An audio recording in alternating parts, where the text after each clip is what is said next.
सबसे पहला लेंस है ये, कौन सा लेंस है, इसको बोलेंगे बाय कॉन्वेक्स। बाय कॉन्वेक्स क्यों, क्योंकि यहां से भी कॉन्वेक्स है, यहां से भी कॉन्वेक्स है, तो दोनों सरफेस से कॉन्वेक्स है, इसलिए बाय कॉन्वेक्स। इस वाले सरफेस का जो रेडियस होगा वो यहाँ से जब वो बनेगा, यहाँ से पूरा स्फेयर बना होगा, उसमें से निकाला होगा ये वाला पार्ट, और ये वाला जो पार्ट है ये यहाँ वाले स्फेयर से निकाला होगा। तो इस वाले की जो रेडियस होगी वो यहाँ की तरफ होगी कुछ, और इस वाले की जो रेडियस होगी वो इस तरफ होगी। इसकी रेडियस है मान लो r1, इसकी रेडियस है r2। अगर ये दोनों रेडियस इक्वल हो जाएं, if r1 equal to r2, तो ये बाय कॉन्वेक्स लेंस का नाम हो जाएगा equi convex. Equi convex lens, ठीक है, या सिंपली इसको कॉन्वेक्स लेंस भी बोल देते हैं। सिंपली इसको क्या बोल देते हैं, कॉन्वेक्स लेंस, और कई बार इसको बोल देते हैं कॉन्वेक्सो कॉन्वेक्स।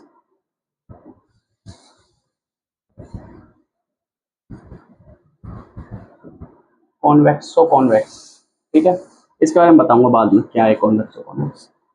बाकी तो पता ही है, एक कॉन्वेक्स सरफेस है, दूसरा भी कॉन्वेक्स सरफेस है, तो ये 3-4 नाम हो सकते हैं इसके, लिख लो जल्दी से।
लिख लिया, अगला लेंस देखो,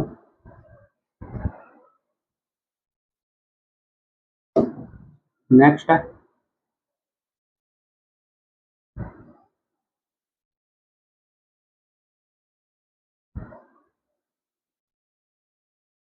इसकी रेडियस कैसे निकलेगी, ये पूरा स्फेयर यहाँ बनेगा, तो इसकी रेडियस है मान लो r1, इसका स्फेयर ऐसे बनेगा, तो इसकी रेडियस है r2। इसको बोलेंगे bye concave lens.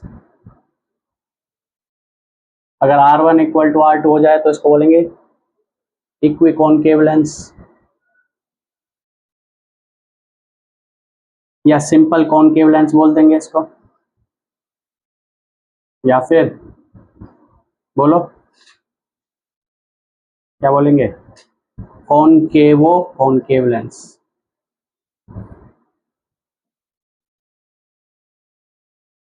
कॉनकेवो concave lens, ठीक है, इस तरह से बोलेंगे।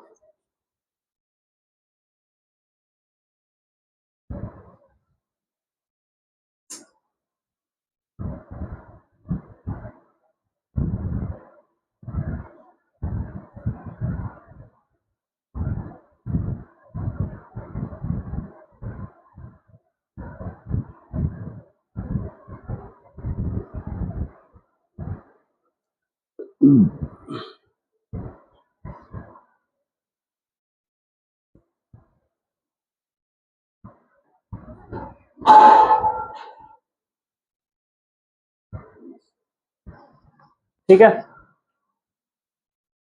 ये दूसरा हो गया है ना। नेक्स्ट आता है थर्ड।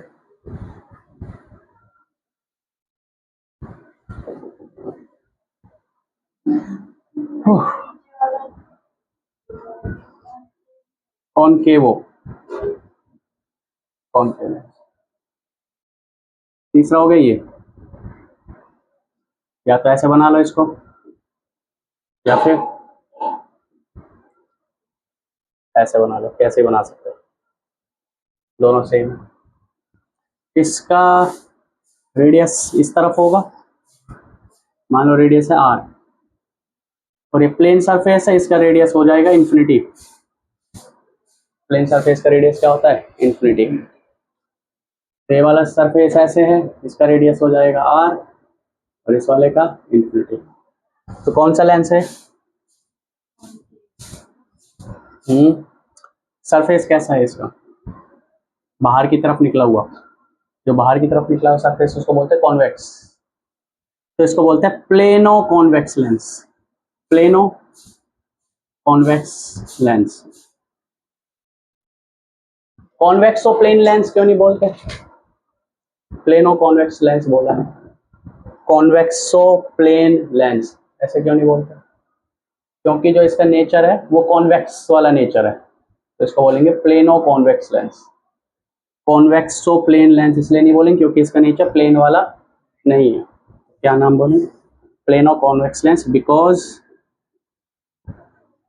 इट्स नेचर, मतलब इसकी फोकल लेंथ कॉन्वेक्स वाली होगी, प्लेन वाली नहीं होगी। प्लेन की फोकल लेंथ होती है इन्फिनिटी, कॉन्वेक्स की लेंथ फोकल लेंथ प्लस में होती है। It's nature is of convex lens.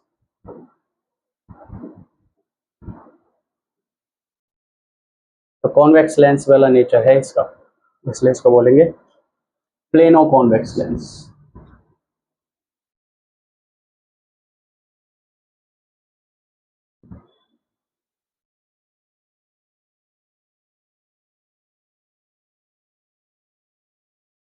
ठीक है, नेक्स्ट बताओ, नेक्स्ट कौन सा आएगा? हाँ,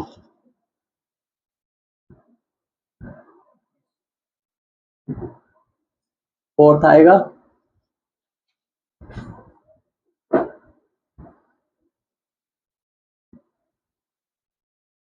ये, इसको ऐसे भी बना सकते हैं। तो इसका रेडियस तो इस तरफ हो जाएगा, इसका रेडियस r, इसका रेडियस इन्फिनिटी। तो क्या बनेगा ये? Plano concave. कॉनकेव वो है ना शेप, केव बन रही, गुफा से बन रही अंदर। It's nature is concave lens, because it's nature is of concave lens. Concave lens वाला नेचर है, रेडियस इन्फिनिटी उसमें होगी नेगेटिव में।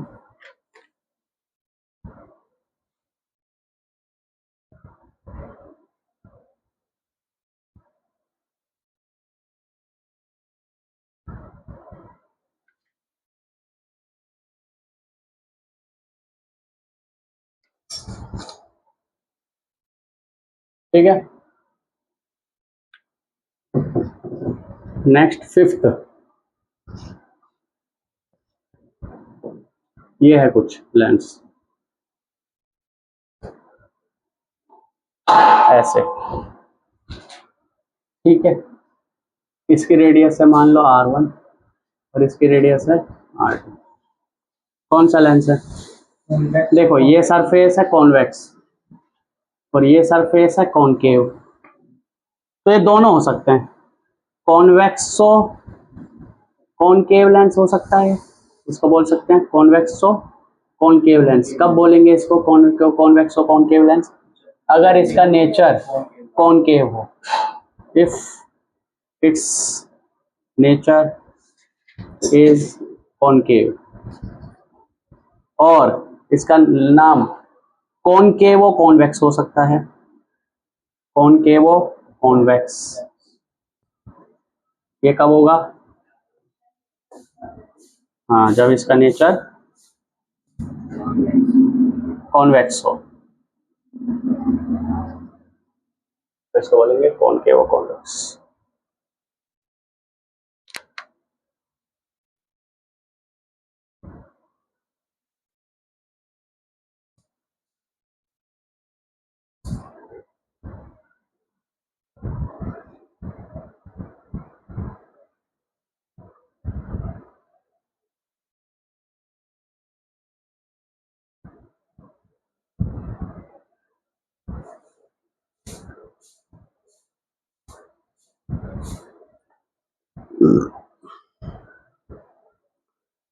डायग्राम देख के बताओ किसका रेडियस बड़ा है, R1 या R2? कौन सा रेडियस बड़ा है, R1 या R2? देखो जो ज्यादा घुमावदार होता है ना वो छोटा ज्यादा होता है, और जो कम घुमावदार होता है वो बड़ा होता है। तो कौन सा बड़ा है, R2 बड़ा है, ठीक है। R2 उतना घुमावदार नहीं है, R1 बहुत घुमाव है, बहुत जल्दी घूम जाएगा, बहुत जल्दी घूम जाएगा तो रेडियस इसका स्मॉल रहेगा, है ना। जिसका घुमाव जितनी ज़्यादा होता है उसका रेडियस उतना स्मॉल होता है, और जिसका घुमाव कम है तो वो बड़ा सर्कल बनाता है या बड़ा स्फीयर बनाता है, ठीक है। जैसे अर्थ है, ये अर्थ सीधी लग रही है, घुमाव कम है तो इसका स्फीयर भी मतलब बहुत बड़ा रेडियस है, ठीक है। लिख लिया। लास्ट आते हैं जिसका नाम बहुत ही अजीब सा बनेगा, वो छठा लास्ट, बता सकते हो कैसे बनेगा?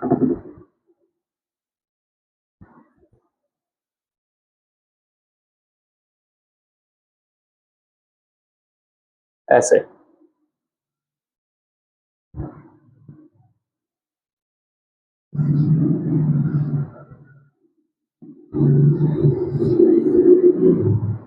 ऐसे। इसका रेडियस R1, रेडियस R2। बताओ क्या नाम है इसका? कुछ भी हो सकता है, कॉनकेव वो कॉन्वेक्स भी हो सकता है,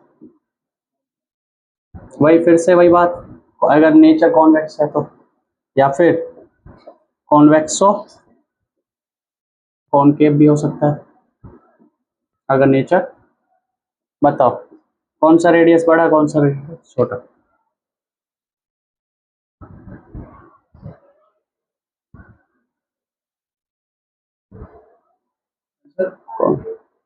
R2 बड़ा है, कम घुमाव है ना, R1 में बहुत ज्यादा घुमाव है, तो R2 बड़ा है।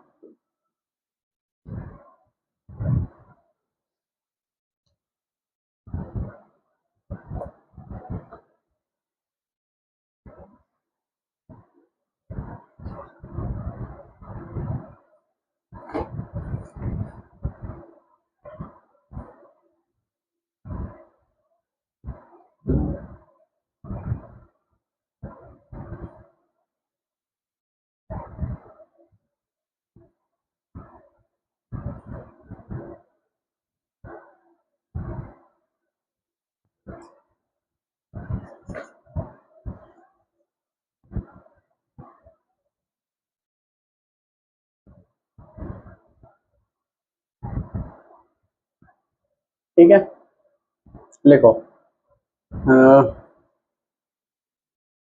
ऐसे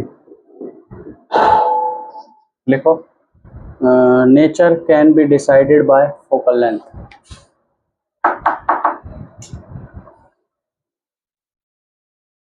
नेचर कैसे पता लगेगा? फोकल लेंथ से। Nature can be decided by focal length. If focal length is positive, nature can be decided by focal length. If focal length is positive, then nature is converging lens. Then its nature is converging lens. If focal length is positive,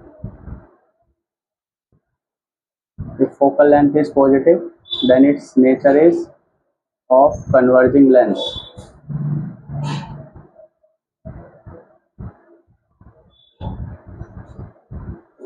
Converging lens. Next point, if focal length is negative,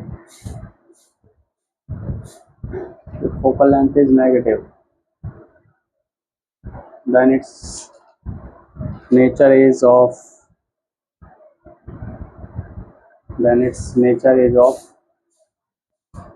diverging lens, या फिर कह लो diverging nature.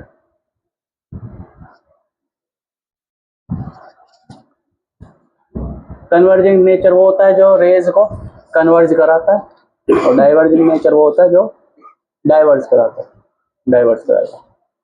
ठीक है, optical axis topic डालो next. Optical axis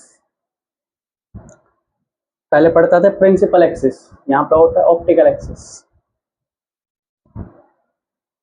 लिखो a line joining, a line which joints, a line which joints two centre of curvatures, a line which joins two center of curvature is known as optical axis, is known as optical axis।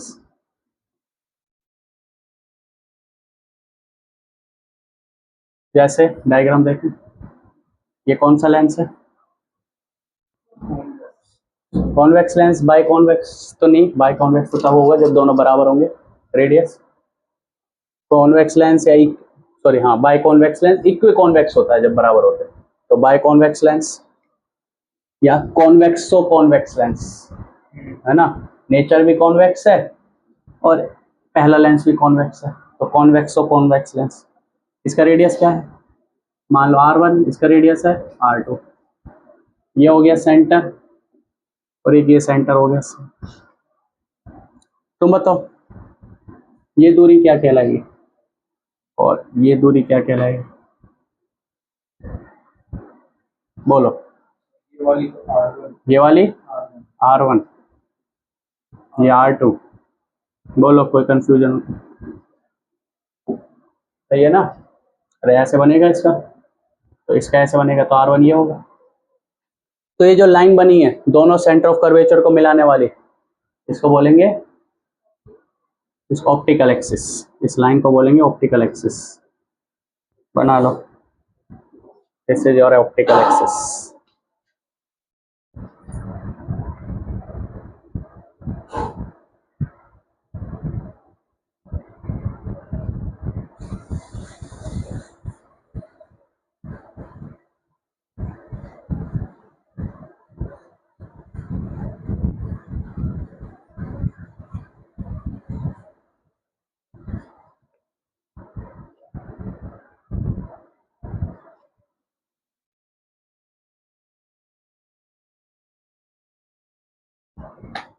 ठीक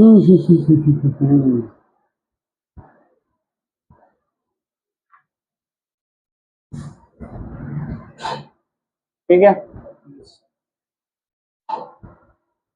अब आता है next. अगर आपका lens ऐसे ना हो के ऐसे हो, कैसे, ये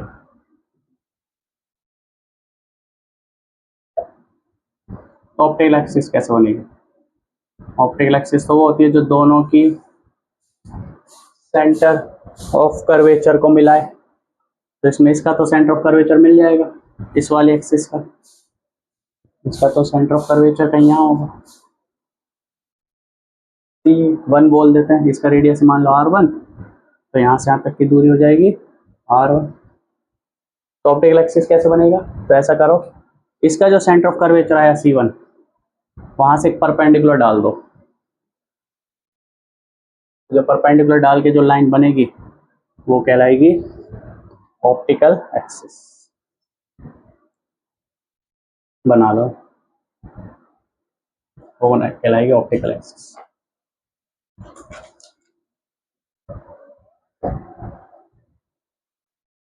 तो ये मिल गई ऑप्टिकल एक्सिस।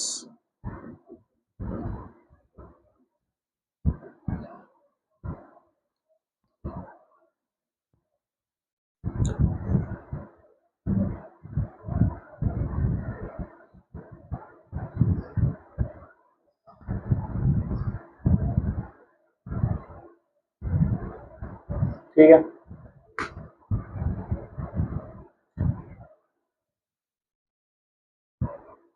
नेक्स्ट टॉपिक डालो, पोल। पोल, इसका ऑप्टिकल सेंटर कौन सा है? ऑप्टिकल सेंटर अभी बात करेंगे जब पता नहीं, पोल बोल दो चाहे ऑप्टिकल सेंटर बोल दो, यही है pole. It is a point on a optical axis It is a point on a optical axis where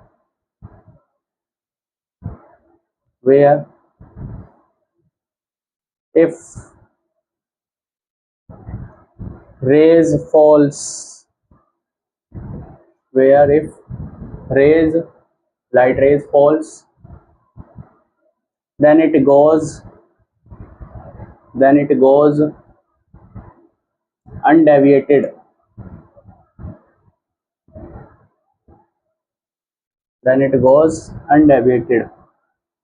This point is called pole or optical center. Then this point is called pole और optical centre. तो भाई ये है, मान लो lens, ये वही C1 C2, यहाँ C1, इसका रेडियस R1, इसका रेडियस R2, ये हो गया रेडियस R1, ये हो गया रेडियस R2, ये हो गया C1। तो यहाँ पर एक पॉइंट होगा, जिस पॉइंट से अगर कोई लाइट रे डाली जाए तो बिल्कुल सीधी निकल जाएगी विदाउट डेविएशन। यहाँ से लाइट सीधी निकल जाएगी without any deviation. This point is called pole या ऑप्टिकल सेंटर। ओ से लिख देते ऑप्टिकल सेंटर, ठीक है। एक्चुअल में तो थोड़ा और रिफ्रैक्शन होता ही है, रिफ्रैक्शन होगा ना, लेकिन लेंस इतने पतले माने जाते हैं, इनको बोलते हैं थिन लेंस। इनको क्या बोलते हैं? जितने भी लेंस पढ़ रहे हैं हम, कौन से लेंस हैं? Thin lens. थिन लेंस होते हैं, इतने पतले माने जाते हैं कि लाइट रे अनडेविएटेड ही चली जाती है। थिन लेंस इतने हैं, कई बार इसको थिन लेंस को ऐसे दिखा देते हैं, सिंपल एक लाइन, इतने थिन है, और उसमें भी ऐसे कुछ एरो बनाते हैं, एक एरो ऐसे बनाते हैं और एक लेंस को एरो ऐसे दिखाते हैं। शायद एक के लिए कॉन्वेक्स होता है, एक के लिए कॉनकेव होता है, ऐसे एरो बना के। पतले से लेंस होते हैं, इसलिए इनको एकदम लाइन से दिखा देते हैं, इतने थिन लेंस ऐसे दिखाने के लिए, ठीक है।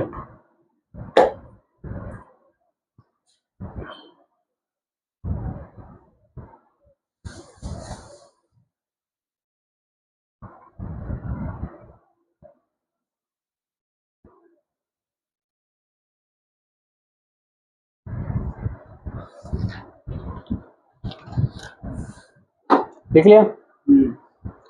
टॉपिक डालो focus.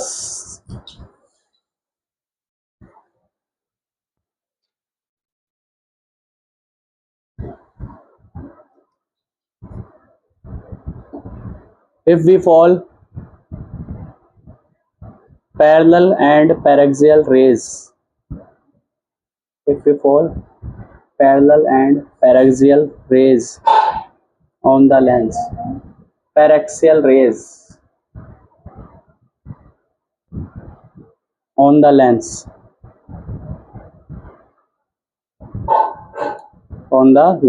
then the point where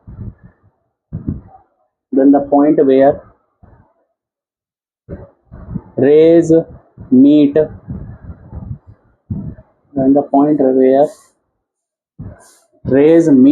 or appear to meet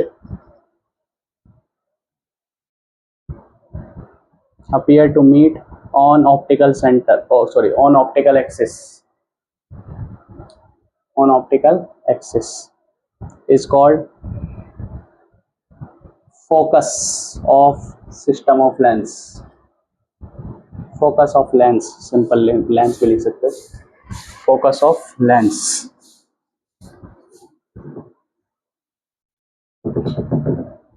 तो ये है भाई कि एक लेंस है, थिन लेंस, आपने रेज डाली पैरेलल, जो ऑप्टिकल एक्सिस के पैरेलल है, और पैरेक्सियल है जो उसके बहुत पास है। आफ्टर रिफ्रैक्शन, जिस पॉइंट से ये पास करेगी, जिस पॉइंट पर ये मीट करेगी ऑप्टिकल एक्सिस के साथ, उस पॉइंट को बोलेंगे फोकस, या अपीयर टू मीट, जिस पॉइंट पे मीट करती हुई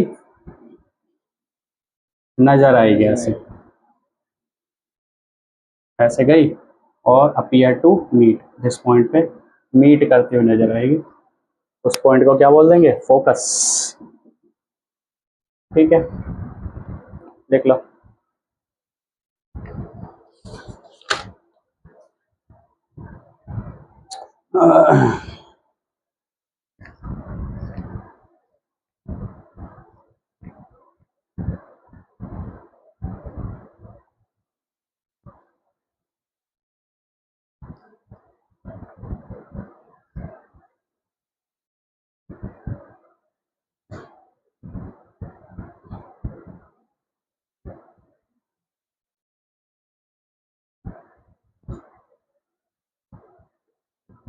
ठीक है,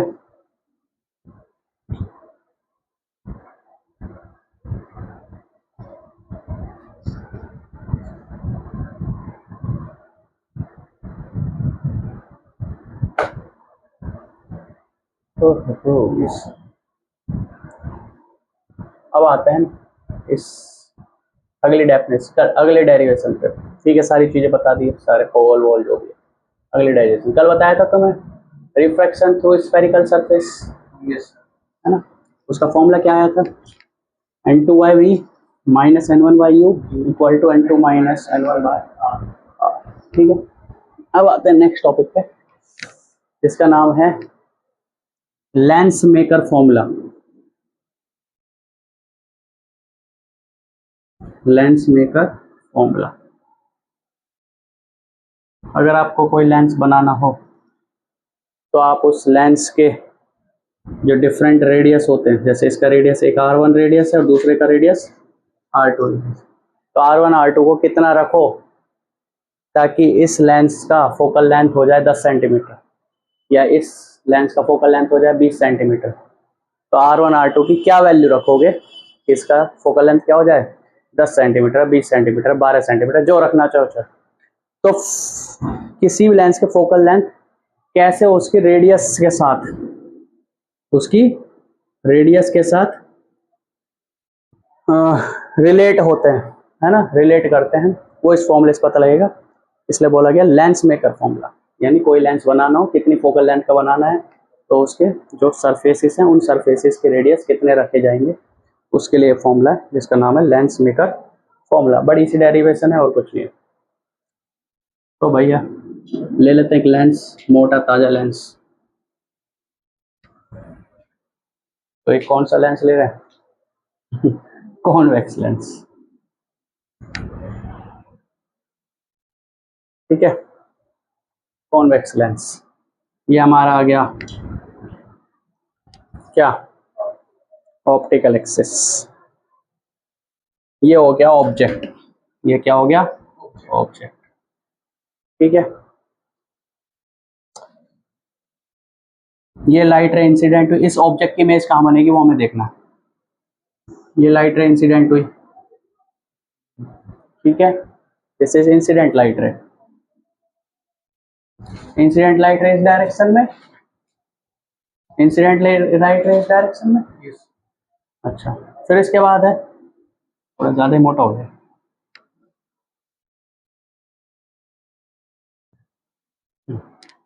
ठीक है, अच्छा, अब इस वाली लाइट रे पे, इस वाले सरफेस पर टकराई, तो अब नॉर्मल खींचना है हमें इस वाले सरफेस के लिए। इस वाले सरफेस के लिए जो नॉर्मल आता है वो आता है सेंटर से, तो सेंटर ढूंढना पड़ेगा। तो ये इसका सेंटर ऐसे कहीं यहाँ होगा, तो मान लो इसका सेंटर है यहाँ पर।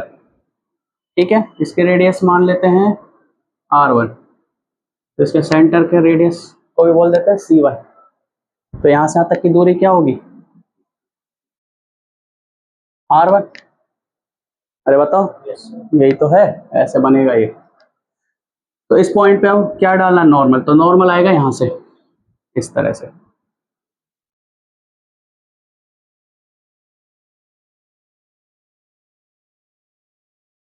यहाँ बन रहा है तो यहाँ खिसका देते हैं।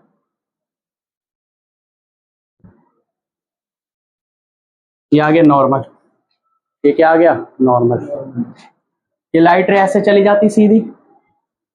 अच्छा एक मिनट हो जाओ, नॉर्मल थोड़ा सा, ये नॉर्मल हो गया, ये आ गया नॉर्मल।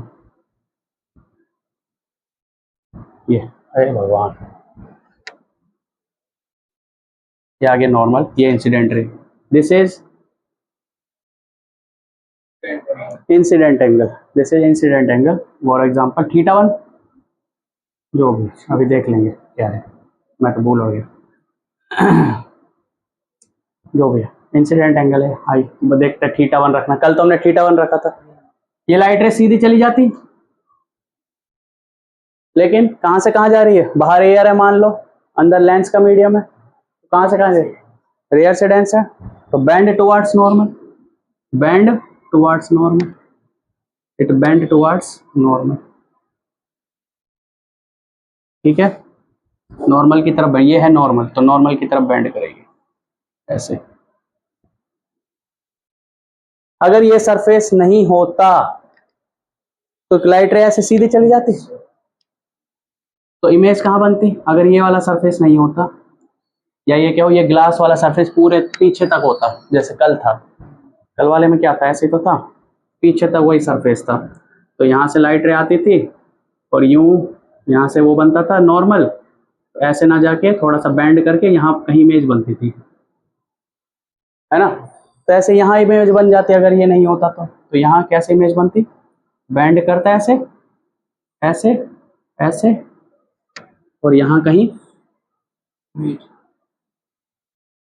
इमेज बन जाती, यहाँ कहीं क्या बन जाती? इमेज। पर क्या रे यहाँ पर पहुंच पाएगी?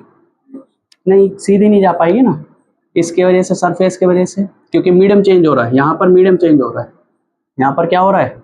Medium change. ग्लास का सरफेस का मीडियम है, यहाँ एयर का है। अगर सेम ग्लास का सरफेस मीडियम होता तो इमेज यहाँ बनती, इसको बोल दो I1, इसको क्या बोल दो? I1। पर एक्चुअल में यहाँ तक तो पहुंच जाएगी रे, पर उसके बाद हमने मान लिया कि मान लो रे यहाँ तक पहुंच गई, पर एक्चुअल में वहां तक नहीं पहुंचेगी। होगा क्या? अब इस वाले सरफेस के लिए ये वाली लाइट रे हो जाती है इंसिडेंट, ये वाली लाइट रे क्या हो जाएगी? इंसिडेंट। इस वाले सरफेस के लिए जो सेंटर ऑफ कर्वेचर आएगा वो यहाँ कहीं होगा, C2, और मान लो इसका रेडियस है R2, तो ये दूरी हो जाएगी R2 यहाँ तक, तो इसके लिए सेंटर ऑफ कर्वेचर यहाँ आएगा, ये रहा सेंटर ऑफ कर्वेचर।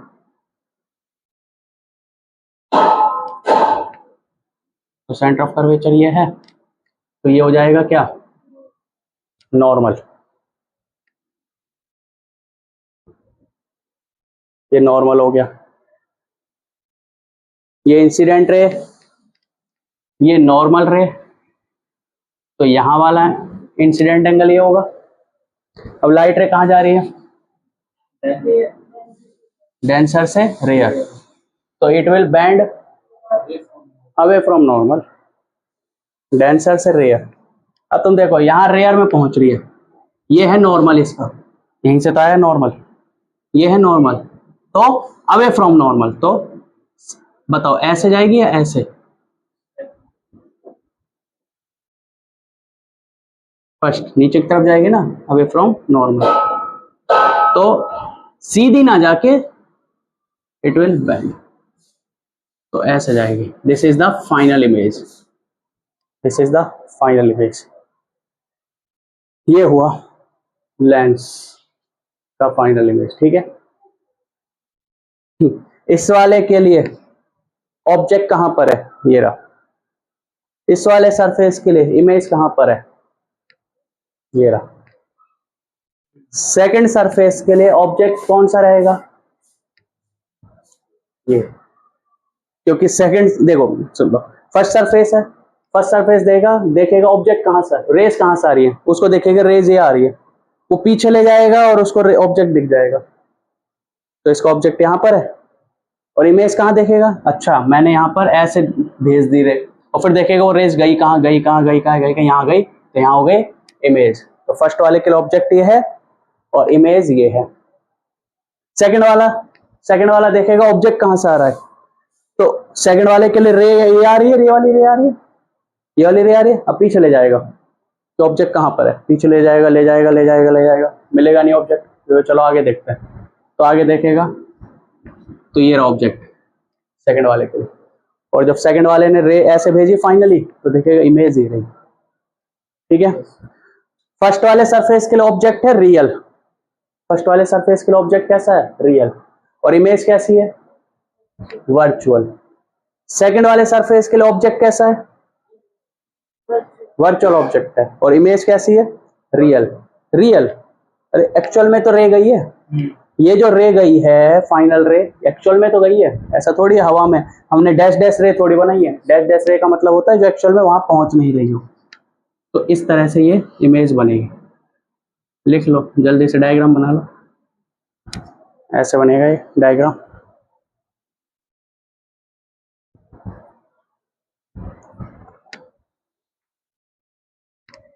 तो हम कह सकते हैं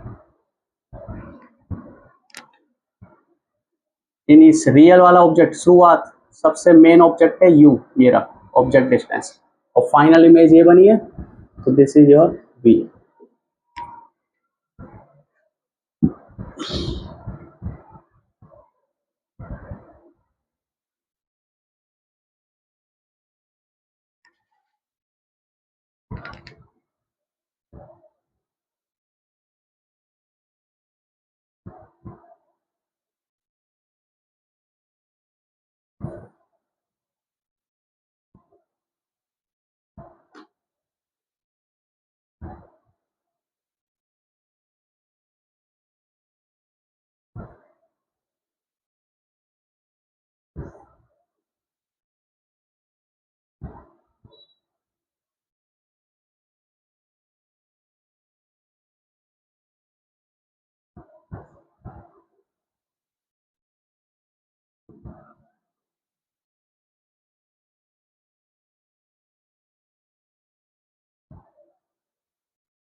स्केल ले लो बनाने के लिए।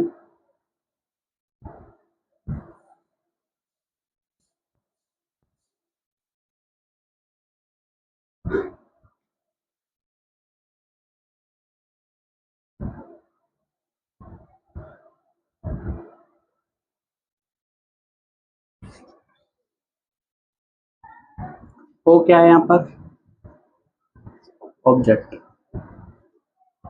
ना, वो क्या है, ऑब्जेक्ट।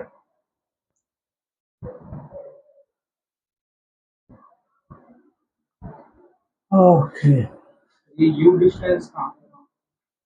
लेंस से ऑब्जेक्ट तक, लेंस में लेंस को थिन ही है, लेंस है बस हमने बनाया बड़ा है, लेंस थिन ही है। तो यहाँ से डिस्टेंस नाप, यहाँ से नाप, यहाँ से नाप, यहाँ से कहीं से भी नाप, सेम ही है।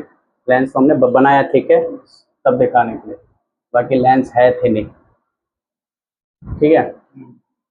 ऑब्जेक्ट ओ है ऑब्जेक्ट, और आई एफ क्या है, फाइनल इमेज। आई एफ क्या है, फाइनल इमेज। नहीं ऐसे लिखो, ऐसे लिखो।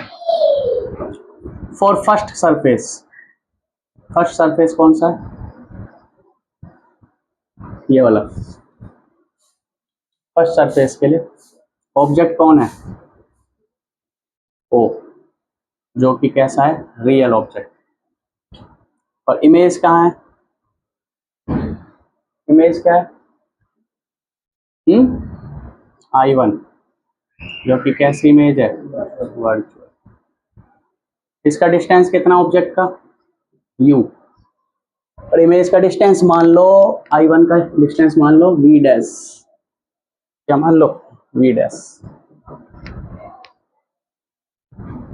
अच्छा, फर्स्ट सरफेस के लिए जो सेंटर ऑफ कर्वेचर सेंटर है वो कितना है? C1। और रेडियस ऑफ कर्वेचर कितना है?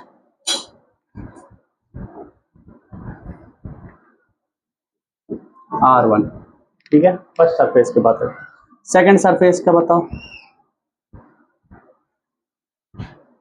सेकंड सरफेस का ऑब्जेक्ट है I1। ठीक है, और वो कैसा ऑब्जेक्ट है? वर्चुअल। उसकी दूरी क्या है? v dash. इमेज कहां पर है इसकी सेकंड सरफेस के लिए? IF, जो कि कैसी है? रियल। और फाइनल इमेज का दूरी कितनी है? v। सेंटर कहां पर है सेकंड सरफेस के लिए? ये वाला सरफेस है, ये ऐसे घूम के, तो ये वाला सरफेस C2 है ना। और उसकी रेडियस क्या हो जाएगी? रेडियस क्या हो जाएगी? R2। ये है सबके लिए।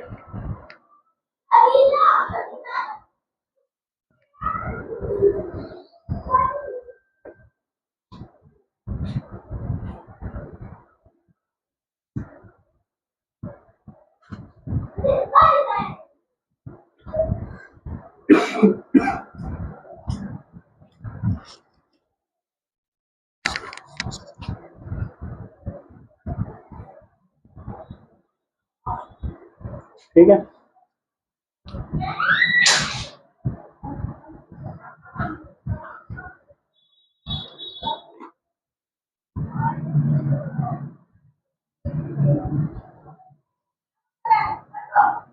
लिख लिया।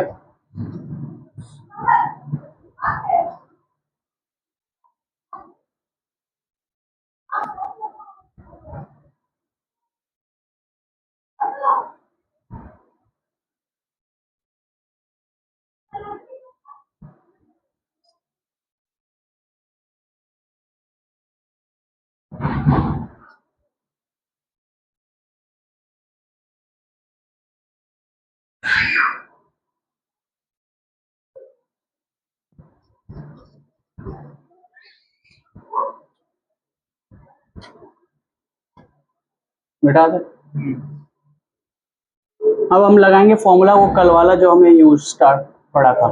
Using spherical surface formula for first surface. किसके लिए लगाएंगे? पहले वाले सरफेस, इस वाले सरफेस के लिए। ठीक है, जब वो फॉर्मूला लगाते हैं तो फॉर्मूला कुछ इस प्रकार था, N2/B minus N1/U equal to N2 minus N1/R। ठीक है,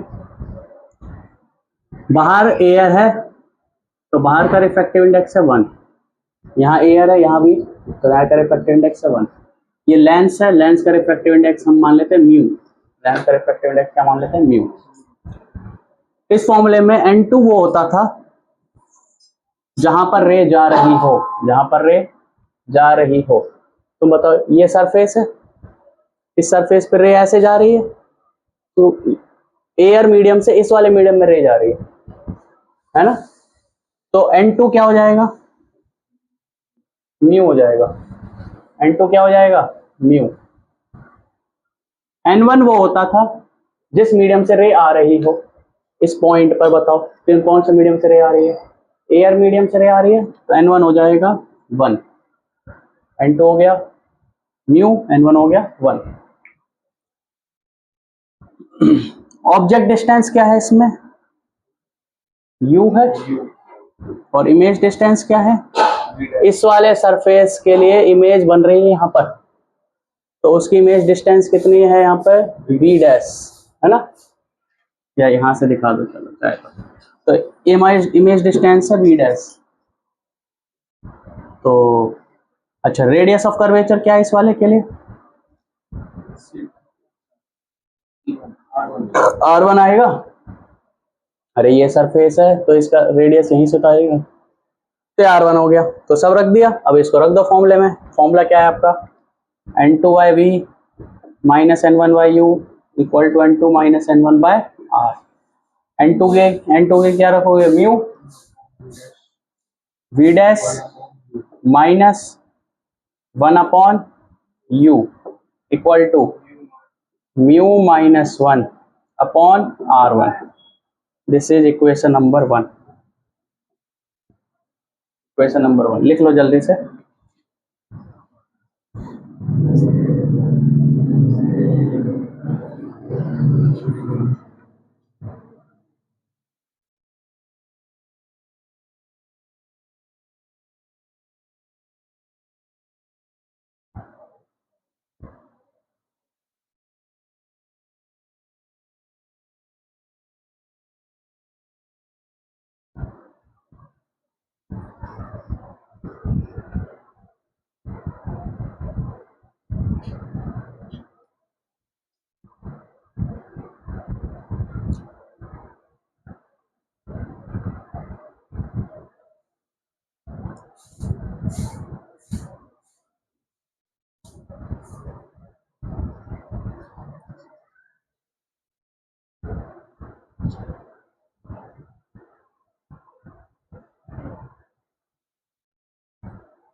देख लिया।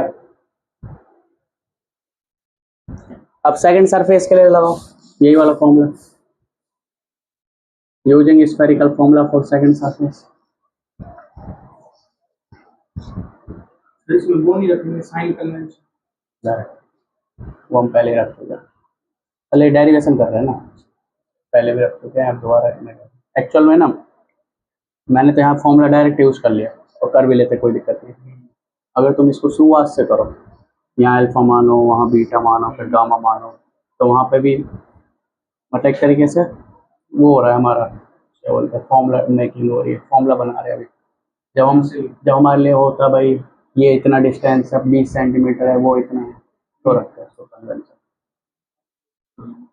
हाँ, तो बताओ सेकंड सरफेस के लिए बताओ, सेकंड सरफेस के लिए देखो, सेकंड सरफेस के लिए,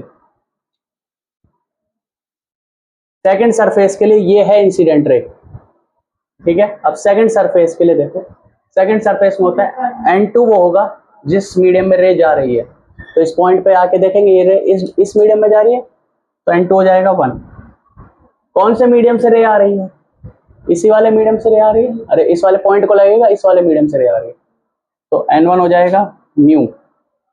अब इस वाले के लिए जो ऑब्जेक्ट है वो कहां पर है, इस वाले सरफेस के लिए वो देखेगा भाई हमारी रे ऐसे आ रही है, तो पीछे ले जाएगा, पीछे तो ऑब्जेक्ट मिलेगा नहीं, तो कैसा ऑब्जेक्ट मिलेगा इसको, ये है इसका ऑब्जेक्ट, है ना, तो वर्चुअल ऑब्जेक्ट। तो वर्चुअल ऑब्जेक्ट यानी u कितना हो जाएगा इसका, v डैश, अरे इसकी दूरी कितनी है, v डैश है ना, और इसकी जो इमेज है, इसके लिए जो इमेज है, तो फाइनली रे यहाँ पहुंची, this is the final image, तो इसके लिए v क्या हो जाएगा, है v हो जाएगा v। फॉर्मूला लगाएंगे n2/v minus n1/u equal to n2 minus n1/r।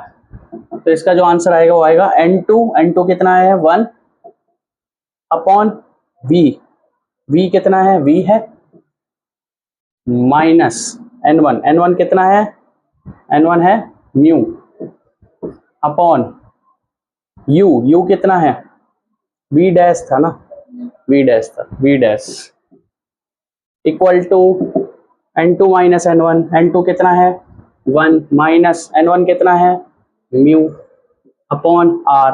अच्छा r तो लिखा ही नहीं इसका, इसका r, तो ये सरफेस है, तो इस सरफेस का ये रहा, कहाँ गया ये रहा R2, ये हो गया R2, ये हो गई सेकंड इक्वेशन। अब क्या करो, दोनों इक्वेशन को ऐड कर दो, add equation first and second,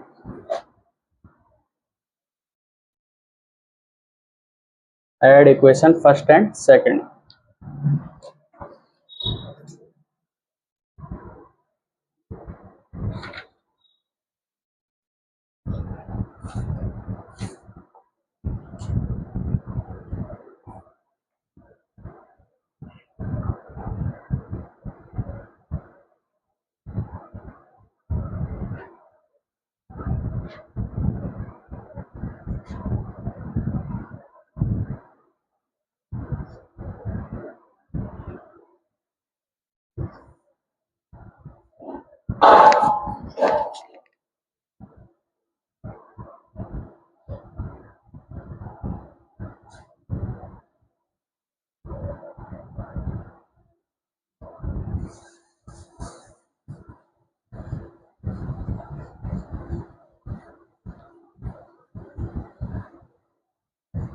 लिख लिया, मिटा दो। Yes sir. अब हमें करना add equation first and second. We get mu upon v dash minus 1 upon u plus 1 upon we minus mu upon v dash equal to mu minus 1 upon R1 plus 1 minus mu upon R2। ठीक है, mu upon v dash से mu upon v dash cut जाएगा, यहाँ बचेगा 1 upon we minus 1 upon u. यहाँ पर क्या करो, म्यू माइनस 1 अपॉन R1, इसमें से माइनस कॉमन ले लो, इसमें से क्या कॉमन ले लो माइनस, तो बाहर आ जाएगा माइनस और यहाँ बच जाएगा म्यू माइनस 1 अपॉन R2। ठीक है, बोलो। हाँ भाई सही है। अब क्या आएगा 1 upon we minus 1 upon u, देखो तो म्यू माइनस 1 कॉमन है दोनों में, तो म्यू माइनस 1 कॉमन, यहाँ बचेगा 1 upon R1 minus 1 upon R2। This is the result, 1 upon we minus 1 upon U. आ गया तुम्हारा ये रिजल्ट, लिख लो, इसके आगे लिखते हैं।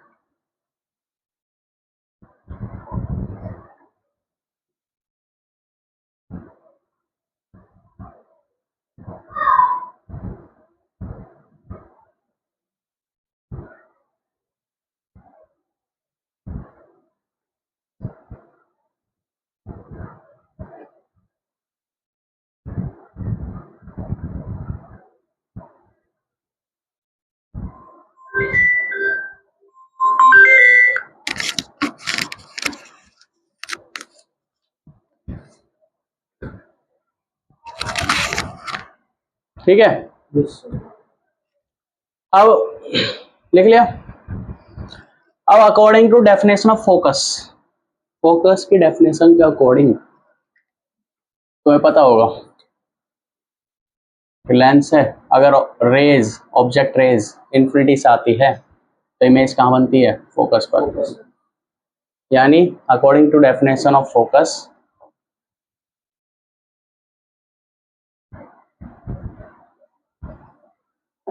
अगर u यानी ऑब्जेक्ट रेज इन्फिनिटी से आ रही हैं, यानी u क्या हो माइनस इन्फिनिटी हो, तो इमेज कहाँ पर बनेगी फोकस पर, या इन्फिनिटी रख लो माइनस इन्फिनिटी, तो जो इमेज बनेगी, इमेज मतलब v डिस्टेंस, v क्या है इमेज डिस्टेंस, इमेज डिस्टेंस क्या होगा फोकल लेंथ के बराबर होगा, इमेज डिस्टेंस किसके बराबर होगा फोकल लेंथ के बराबर, तो यहीं तो इमेज बनेगी। तो दिस इज इमेज, और इमेज डिस्टेंस कहाँ से मिलते हैं, यहाँ से यहाँ तक की दूरी और यहाँ से तक की दूरी फोकल लेंथ के बराबर है, तो इमेज डिस्टेंस क्या हो गया, फोकस। इसको यहाँ रख दो, रखोगे तो क्या होगा, v को क्या रखोगे -1 यू को क्या रखोगे इन्फिनिटी या माइनस इन्फिनिटी, इक्वल टू क्या हो गया म्यू -1 1/r1 -1/r2। तो हमारे लिए 1/∞ की वैल्यू हो जाती है 0, 1/∞ की वैल्यू क्या हो जाएगी 0, 1/∞ हो जाएगा 0 equal to mu -1 1/r1 -1/r2। तो this is the required result, ये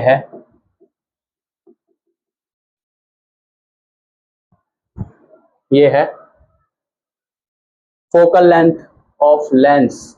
अगर उसकी रेडियस ऑफ कर्वेचर r1 है, उसकी रेडियस ऑफ कर्वेचर r2 है और उसका रिफ्रैक्टिव इंडेक्स म्यू है विद रिस्पेक्ट टू एयर, तो उसकी फोकल लेंथ इतनी होगी। मतलब r1 की वैल्यू तुम रखो, r2 की वैल्यू रखो, तुम अपना फोकल लेंथ, लेंस का फोकल लेंथ बना सकते हो 12 centimetre, 10 centimetre, 20 centimetre, 50 centimetre, according to the lens की रेडियस। लेंस के जो सरफेस है ना, ये सरफेस, इनकी जो रेडियस ऑफ कर्वेचर है उनके हिसाब से। ज़्यादा घिस दो तो रेडियस कम हो जाएगी, रेडियस कम हो जाएगी उस हिसाब से फोकल लेंथ चेंज हो जाएगा। ज़्यादा कर्व बना दो तो रेडियस कम हो जाएगी, रेडियस कम हो जाएगी उस हिसाब से फोकल लेंथ चेंज होगी। तो मतलब फोकल लेंथ जो है किसी भी लेंस की, इनकी रेडियस पर डिपेंड करती है। तो वो फॉर्मूला ये है, इसलिए बोलते हैं लेंस मेकर फॉर्मूला। जो लेंस बनाते हैं वो इन चीज़ों का ध्यान रखते हैं, R1 R2 का और लेंस के रिफ्रैक्टिव इंडेक्स का।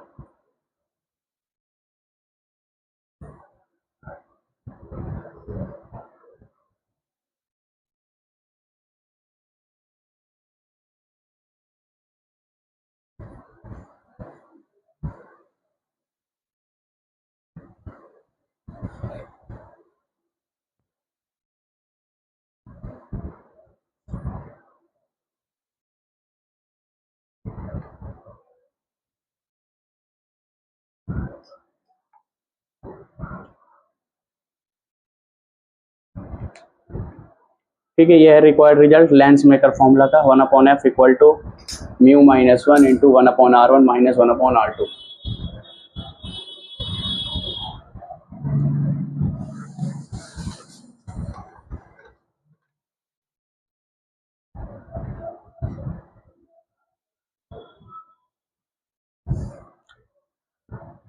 लिख लिया।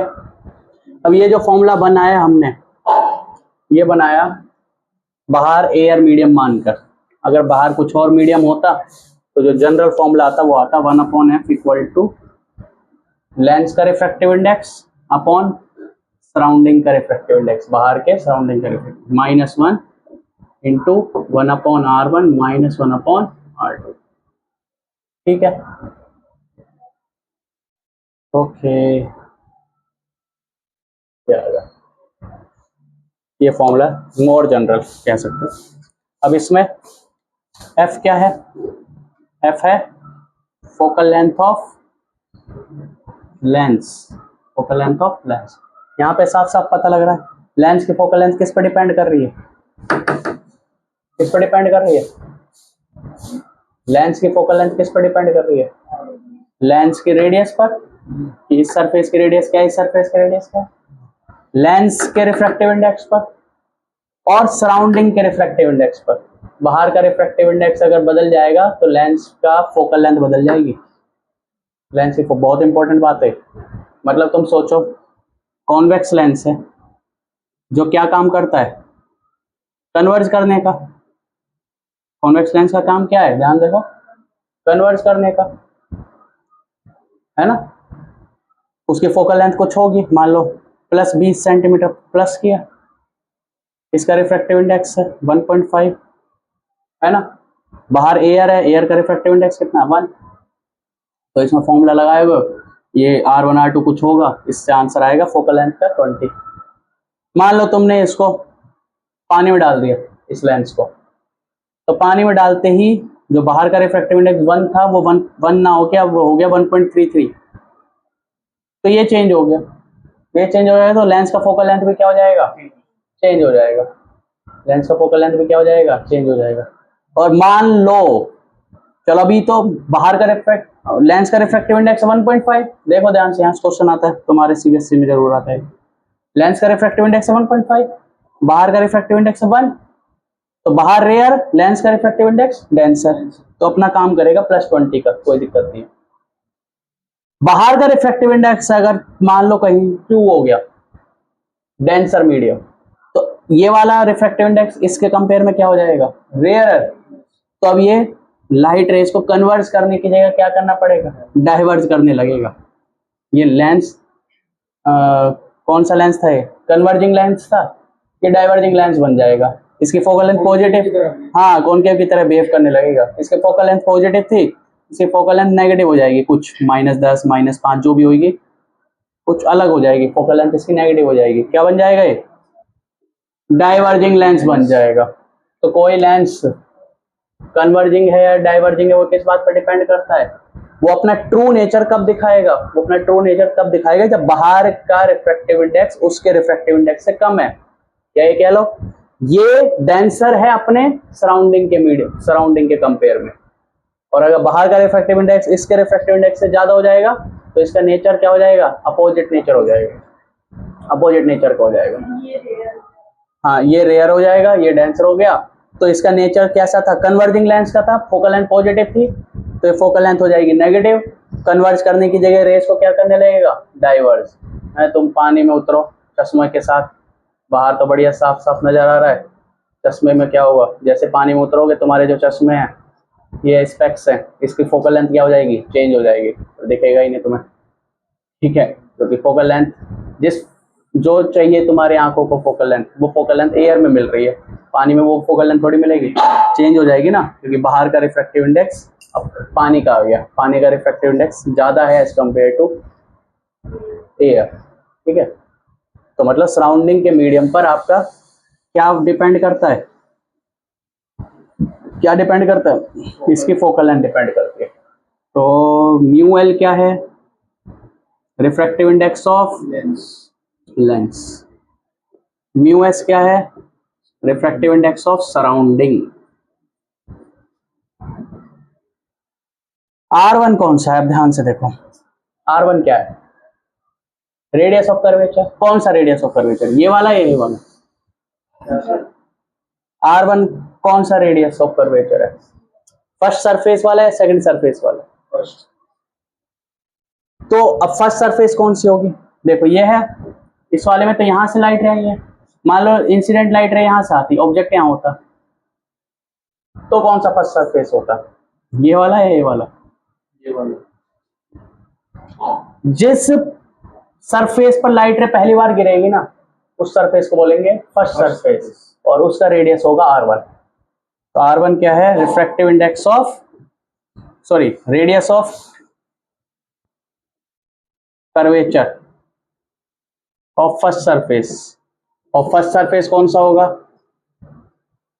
फर्स्ट सरफेस कौन सा होगा, जिसपे पहली बार इंसिडेंट रे गिरेगी, जिसपे पहली बार इंसिडेंट रे गिरेगी, ठीक है। और R2 क्या हो जाएगा, radius of curvature of second surface, second surface वही होगा दूसरा वाला।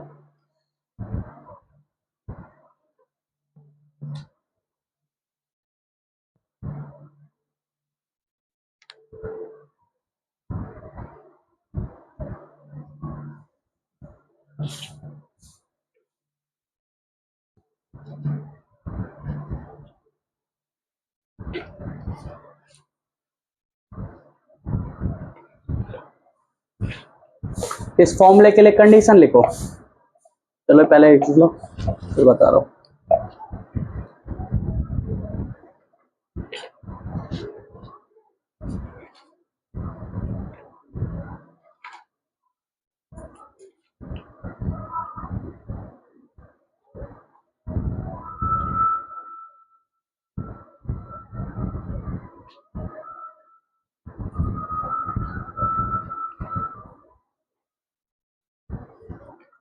इस फॉर्मूले के लिए कंडीशंस लिखो, कंडीशंस ऑफ दिस फॉर्मूला।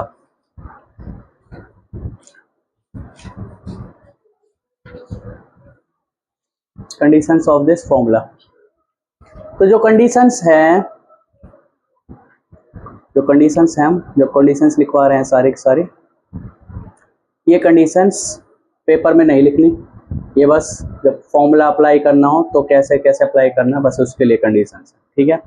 ना ही किसी टेस्ट में लिखनी है कहीं, बस ये पता होना। तो पहली कंडीशन है lenses are thin, lenses should be thin. तो यहाँ पे जो फोकल लेंथ जिसकी निकाल रहे हैं उस लेंस की, वो लेंस थिन होना चाहिए, lenses should be thin. Second condition लिखो, इस लेंस के दोनों तरफ जो मीडियम है वो सेम होना चाहिए। तो क्या लिखोगे, medium of both sides should be same. Both side of the lens. हाँ, both side of the lens should be same, lens के दोनों साइड मीडियम सेम होना चाहिए। Third point, assume pole as origin, assume pole as origin। इसका मतलब क्या है, इसका मतलब है सारे डिस्टेंसेस पोल से नापने और पोल को मानना है zero distance. assume pole as origin। Fourth point, incident rays direction taken as positive, incident rays direction taken as positive.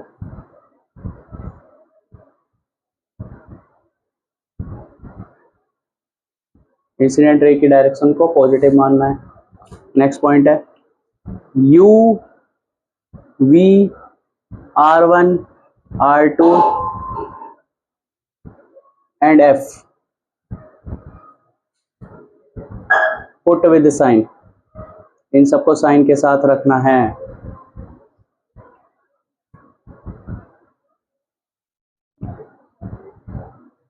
Last condition समझना, इंसिडेंट रेज जहां पहले टकराएगी, इंसिडेंट रेज जहां पहले टकराएगी वह सरफेस होगा R1 वाला सरफेस, वह सरफेस होगा R1। इंसिडेंट रेज जहां पहले टकराएगी वह सरफेस होगा R1, वह सरफेस होगा R1, ठीक है। समझ आया R1 वाला सरफेस, जैसे इस वाले सरफेस पे इंसिडेंट रे पहले टकराई है तो ये वाला सरफेस की रेडियस को बोलेंगे R1, दूसरे वाले सरफेस की रेडियस को क्या बोलेंगे R2। एक क्वेश्चन करो,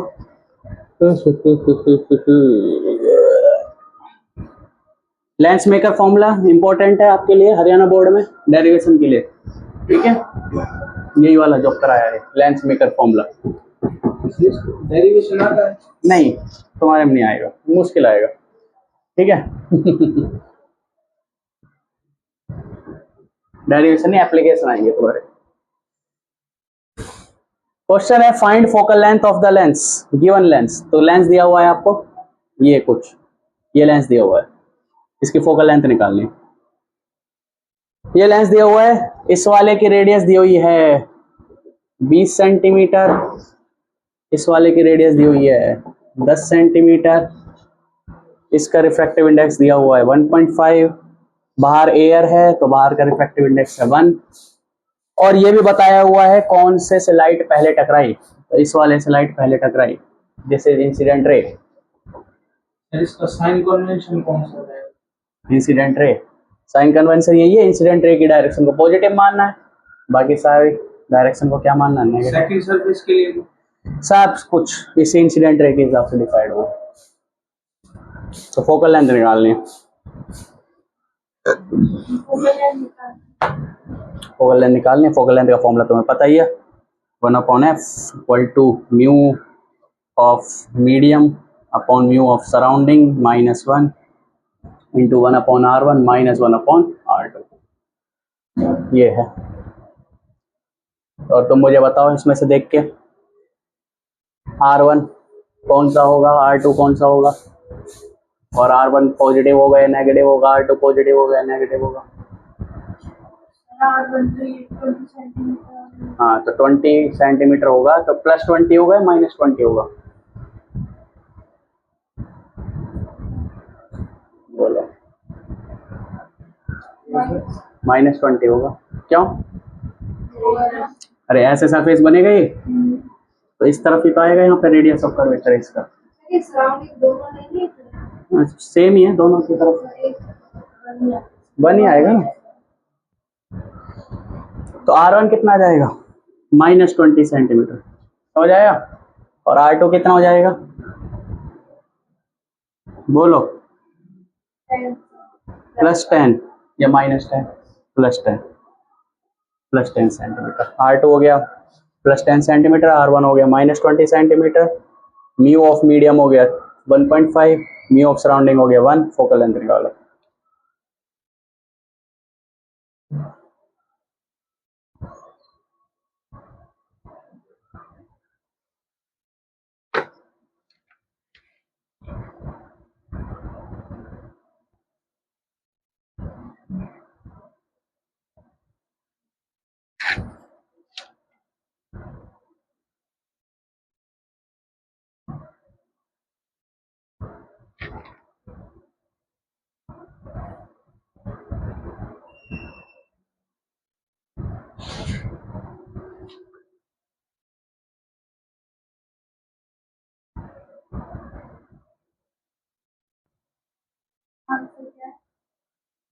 इसका आंसर है -40/3 सेंटीमीटर।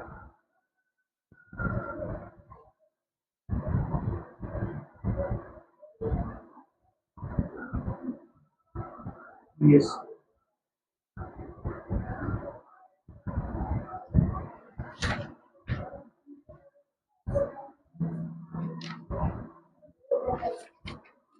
ठीक है, -40/3 सेंटीमीटर। तुम्हारा हो गया?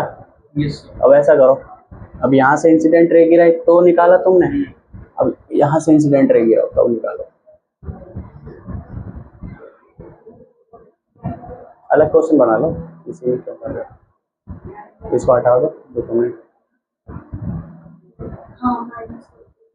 -40/3, इसका मतलब क्या है? इसका मतलब क्या है? लेंस कैसा है? Converging diverging? फोकल लेंथ कैसी है? नेगेटिव। तो लेंस कैसा है? Converging diverging? डाइवर्जिंग। तो लिखोगे, लिखो, since focal length is negative, focal length is negative, so the lens is diverging, so the lens is diverging। क्या ये हमेशा डाइवर्जिंग रहेगा? डिपेंड करता है बाहर के मीडियम पर। बाहर का मीडियम एयर है, इसके कंपेयर में रेयरर मीडियम है, तो इसलिए ये अपना नेचर शो करेगा जो एक्चुअल नेचर है डाइवर्जिंग का। एक्चुअल में तुमने देखा भी होगा 10th क्लास के हिसाब से डाइवर्जिंग नेचर ये है, तो इसलिए it is diverging nature with respect to air. Air के रिस्पेक्ट में डाइवर्जिंग है। एयर के रिस्पेक्ट में क्या है ये? डाइवर्जिंग। चेंज हो जाएगा अगर बाहर का मीडियम एयर ना हो के ग्लास का हो जाए या फिर कोई और सा डेंसर मीडियम हो जाए, तो इसका नेचर चेंज हो जाएगा। मिरर में ऐसा नहीं होता, लेंस में हो जाता है। लेंस का फोकल लेंथ उस बात पर डिपेंड करता है कि बाहर का मीडियम कैसा है, मिरर को कोई फर्क नहीं पड़ता। अच्छा, अगर इंसिडेंट रे ये ना हो के, तुम्हारा आ गया, अगर इंसिडेंट रे ये ना हो के इस तरफ से होती तो फोकल लेंथ क्या होती? हाँ, ये आकर हो जाती, तो निकालो फोकल लेंथ क्या होती तो। -40/3 सेंटीमीटर, सेंटीमीटर, मीटर में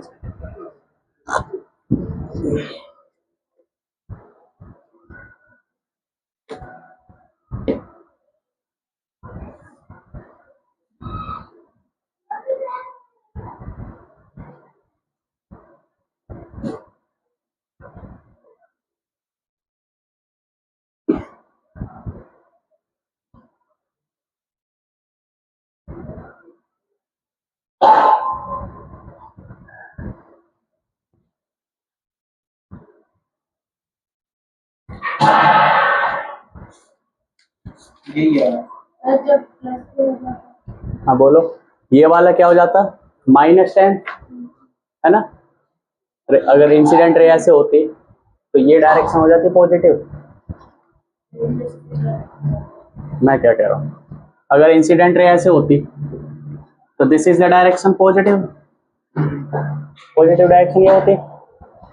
इसकी रेडियस ऐसे होती, यानी इसकी रेडियस यहाँ की तरफ होती, तो इसकी रेडियस क्या हो जाती -10 सेंटीमीटर, और इसकी रेडियस ऐसे होती तो इसकी रेडियस होती +20 सेंटीमीटर। यही आ रहा है।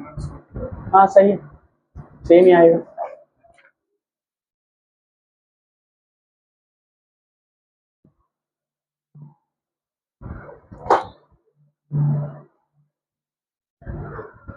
सर फिर ये सही है, सेम ही आएगा। ऐसा थोड़ी है कि यहाँ से लाइट डालो तो अलग फोकल लेंथ दिखाएगी, यहाँ से लाइट डालो तो अलग फोकल लेंथ दिखाएगी।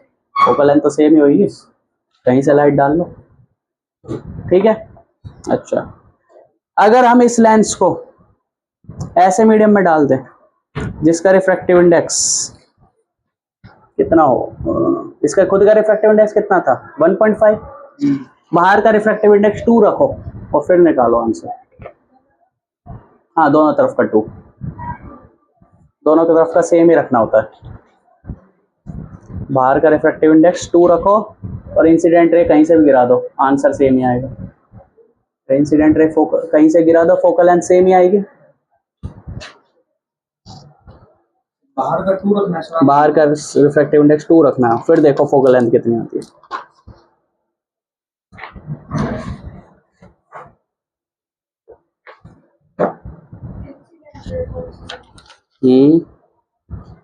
इंसिडेंट रे कोई सी गिरा दो, कोई सी मान लो, सेम आएगा आंसर।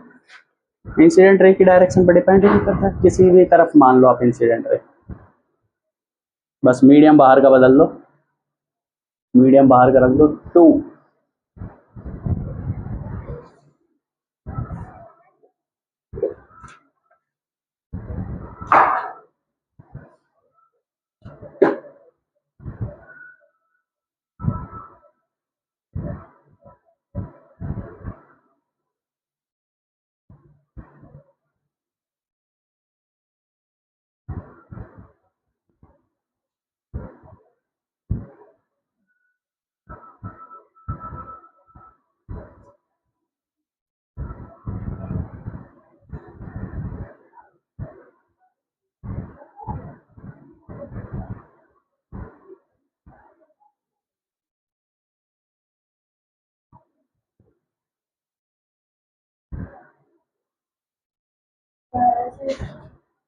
इसका आंसर आएगा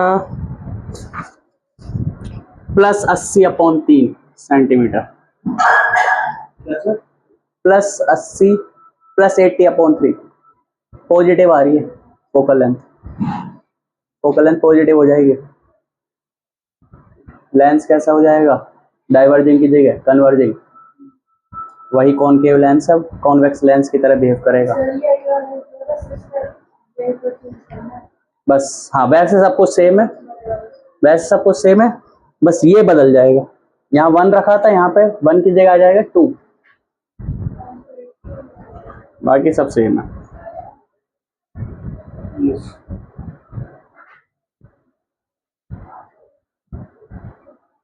तो इस 2 आने की वजह से माइनस की जगह प्लस आ जाएगा।